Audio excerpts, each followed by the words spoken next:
The world of Cyberpunk 2077 is vast and immensely detailed, from the towering skyscrapers controlled by powerful megacorporations to the lower streets marked by crime and poverty. Night City is a dystopian metropolis divided into 6 main districts: Watson, Westbrook, City Centre, Haywood, Santo Domingo and Pacifica. Today, we'll take a look at each district and its sub-districts to see what makes them stand out in the City of Dreams. Welcome to Night City.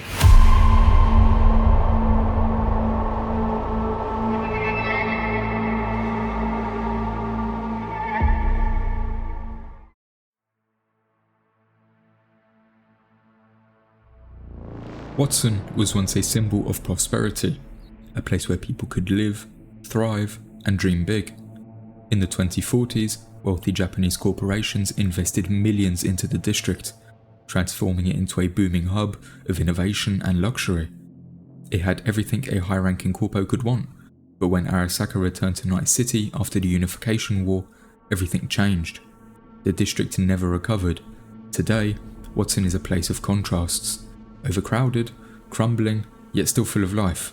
It's divided into 4 distinct sub-districts.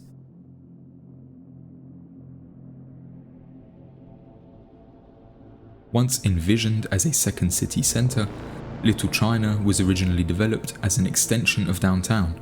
During the 2040s, corporations built soaring skyscrapers and a state-of-the-art med centre. The area saw a wave of Asian immigrants, primarily from China, giving rise to its name and cultural identity. But over time, economic shifts and overpopulation transformed it. What was once exclusive and aspirational has become one of the poorer corners of Night City. Still, the district retains its vibrant soul. Street food stalls line neon-lit alleys, and the sound of Cantonese and Mandarin echo through the bustling streets.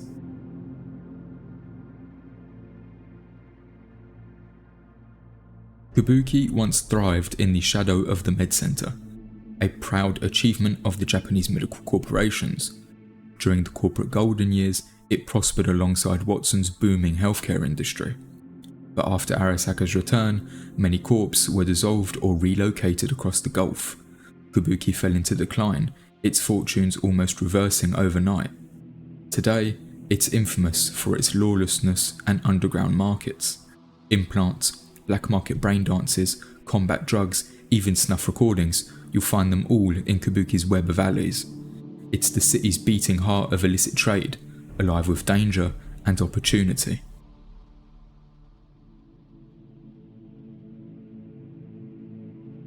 Known simply as the NID, this sub-district was once Watson's industrial engine, home to sprawling factories and manufacturing plants.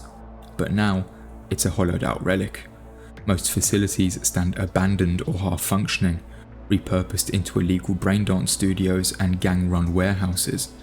Maelstrom dominates the area, using the ruins to produce and distribute a multitude of illicit products. The hum of machines has been replaced by flickering lights and an eerie silence.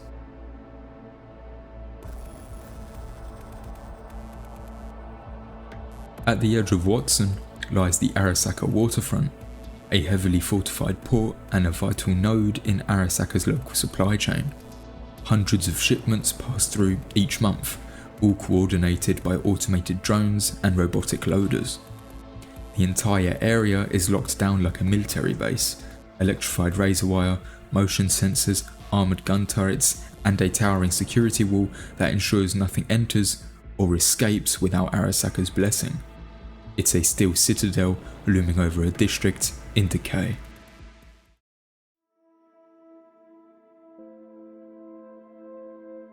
Next up is Westbrook, one of Night City's most coveted districts, home to the city's wealthy and powerful elite. But it wasn't always this way. Roughly 40 years ago, Westbrook bore deep scars from the 2023 Arasaka Tower bombing. Parts of the district near city centre were left in ruins, with skeletal skyscrapers looming over a once prosperous land. Throughout the 2040s, Asian megacorporations poured resources into rebuilding Westbrook, restoring its grandeur. Corporate mercenaries cracked down on rampant crime and displaced refugees, reclaiming the district with an iron fist. Westbrook is divided into 3 distinct sub-districts.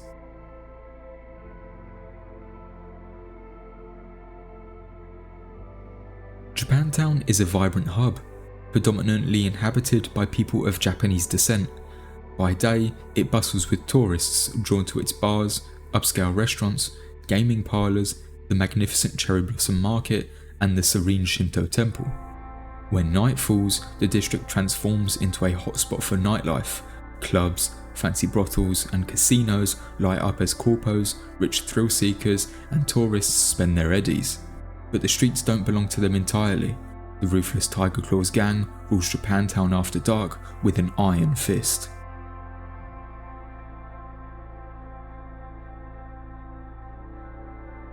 Charter Hill caters to Night City's upper middle class, populated mostly by mid-level corpos, aspiring musicians, artists, and affluent freelancers.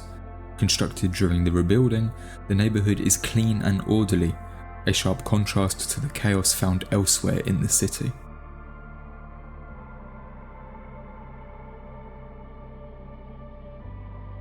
Finally, North Oak is the city's newest and most exclusive sub-district, renowned for its absence of poverty and gangs. This wasn't always the case. Half a century ago, the area was barren hills marking the city's northeastern edge, home to sprawling refugee camps and favelas after the 2023 disaster. But by the 2050s, corporate-backed redevelopment, marketed as a war on crime, cleared out the unwanted, transforming North Oak into the coveted enclave it is today.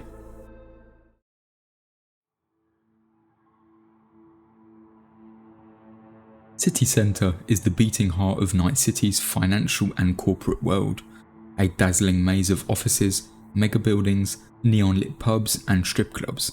But it wasn't always this vibrant. Roughly 50 years ago, the district lay in ruins after a nuclear device obliterated one of the Arasaka towers. Through decades of sweat, blood and tears, City Centre was painstakingly rebuilt, rising from the ashes to reclaim its place as the city's economic powerhouse. City Centre is divided into 2 major sub-districts.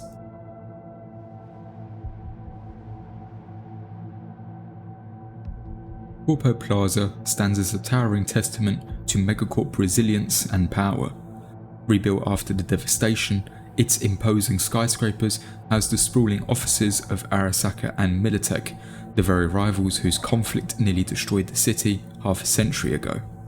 At the heart of Corpo Plaza lies Memorial Park, a vast roundabout that honours the victims of the Fourth Corporate War, serving as a sombre reminder amid the corporate spectacle.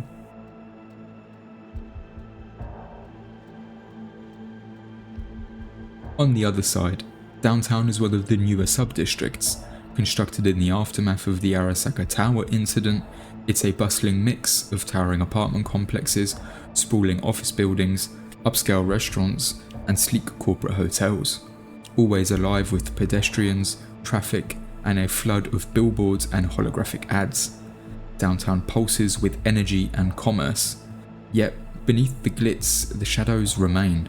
Dodgy drug deals in seedy hotels and illicit braindance production persists long into the night, mirroring the dark side of Night City.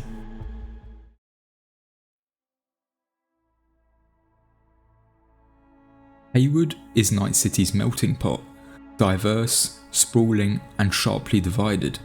Its northern reaches bordering city centre boasts modern skyscrapers, parks and well-kept public buildings presenting a polished face. But venture south or east and the scene changes drastically. Here, poverty and crime are far more visible. The streets pulse with both legal and illicit enterprise, run by the powerful Valentinos and 6th Street gangs. Latinos form the district's largest ethnic group, but Haywood is truly multicultural, home to a wide range of communities that shape its character. Haywood is split into 3 distinct sub-districts.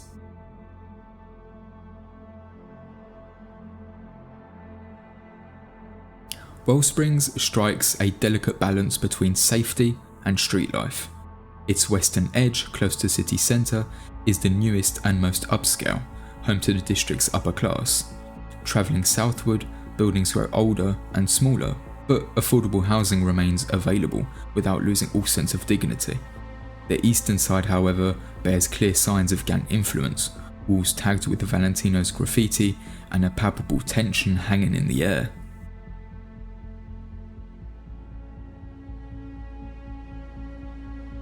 The Glen stands out as a clean, state-owned enclave with low crime and manicured streets.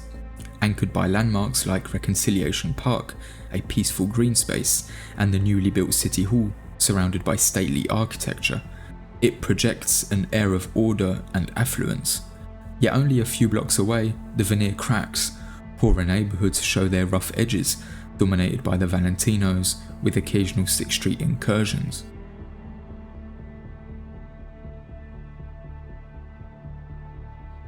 Vista del Rey is Haywood's forgotten quarter, gritty, dilapidated, and dominated by gang violence.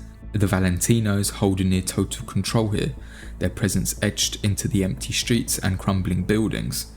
The area feels abandoned, a place where hope struggles to survive. Whispers of corporate interests eyeing Vista del Rey for redevelopment circulate, but for now, it remains a battleground ruled by neglect and fear.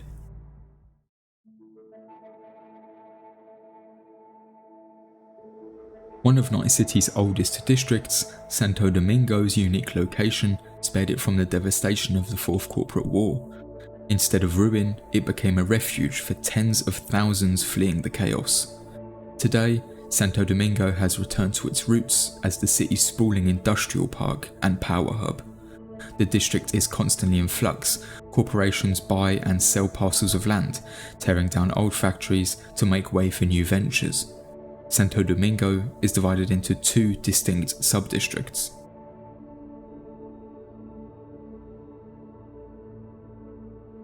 The smaller of the 2, Arroyo, is a perpetual construction zone. Here, an aging nuclear power plant hums alongside robot factories, a sprawling logistics centre, and a massive junkyard. Many buildings lie unfinished or abandoned, relics of corporate ambition gone cold. Control of the streets fall to the 6th Street gang, who have claimed the empty factories as basis for their illicit operations.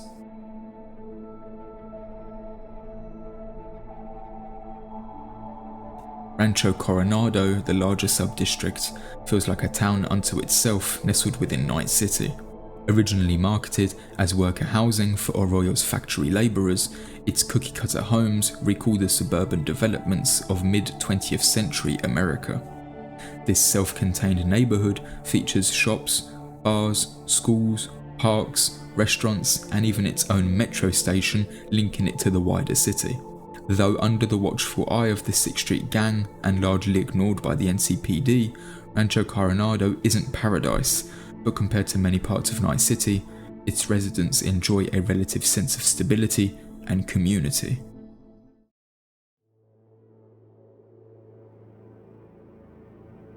Pacifica was once poised to become Night City's premier tourist hotspot. Billions of Eurodollars flowed into the project, and thousands of nomads and locals were hired as cheap labour to bring this vision to life. But everything changed when the Unification War erupted.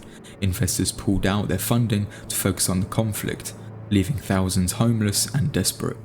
Amidst the chaos, a local gang known as the Voodoo Boys united the scattered residents, forging a resilient Creole community that now defines Pacifica. Pacifica is divided into 3 sub-districts.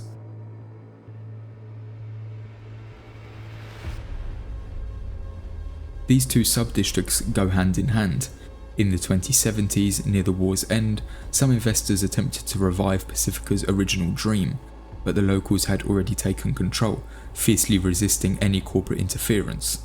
Attempts by corporate workers and the NCPD to clear out squatters from the construction sites often ignited violent riots. Eventually, the NCPD pulled out completely, and the city council shuttered all public services, hoping to flush out the Voodoo Boys, without success. Today, Pacifica is a lawless zone, riddled with violent crime, gang wars, and rampant drug trafficking, all strictly off limits to outsiders.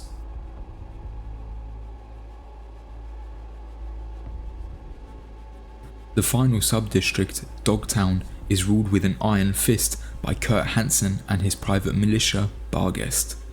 Born during the Unification War when Colonel Hansen seized a part of Pacifica with his forces, Dogtown quickly became a fortified stronghold. Despite orders to withdraw after the war, Hansen refused, carving out a private domain. Officially detached from corporate and government control, Dogtown's leadership maintains secretive ties to powerful police chiefs and corpo executives. It remains a brutal combat zone, isolated even from the rest of Pacifica.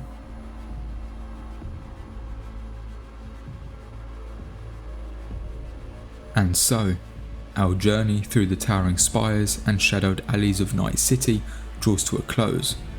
Each district holds its own secrets, struggles, and stories, from the neon-lit corporate towers of City Centre to the forgotten streets of Vista del Rey. I hope this glimpse into the City of Dreams has sparked your imagination and deepened your connection to this sprawling dystopia. Now tell me, if you could walk those streets yourself, which district would you call home? So guys, that's the end of the video. I really hope you enjoyed it. I have a couple of things to say. So number one is I've made a Discord server. Crazy. So I've made a Discord server. If you want to go ahead and join it, it's going to be down in the description, and hopefully I'll remember to put it on the pinned comment. That's if I remember, let's hope. But yeah, so go ahead and join it. If you want to, obviously you don't have to. If you just want to chat with me, if you want to maybe, help vote on what the next video's topic's going to be, just talk about Cyberpunk, play games together maybe, just chat, talk, whatever, I don't care, I'm down for it. You guys, you're my community. I want to keep in touch with you. I don't want you to see me as some random person you watch online. I want to interact with you guys and keep that going as the channel grows. So that'll be in the description. Go ahead and join it. It's kind of a shitty Discord. I'm sorry, I'm not very good at making Discords. It's my first time ever making a server. So if you have any suggestions to improve it, please let me know and maybe we can talk about it. And number two is, I've been thinking about it, but for my 1,000 subscriber video, I'd like to make a little video thanking for 1,000 subscribers. I'd like to do a little Q&A. So if you have any questions, go ahead and put them in the comments. I'll write them down and I'll save them up until we get to 1,000 subscribers. Might be in a while. It's definitely not going to be tomorrow that I get 1,000 subscribers, but if you want to start leaving comments to build up, that'd be awesome. And so thank you very much for watching the video. I've been rambling for 1.5 minutes. I talk way too much. But anyway, I hope you really enjoyed the video. I just want to say sorry if the mic sounds different. Sorry if I sound like depressed during the video. I had to retake the voiceover like 7 or 8. Thank you so very much for watching. I'm going to stop talking. I hope you enjoy the rest of your day. And I'll see you guys in the next one. Ciao.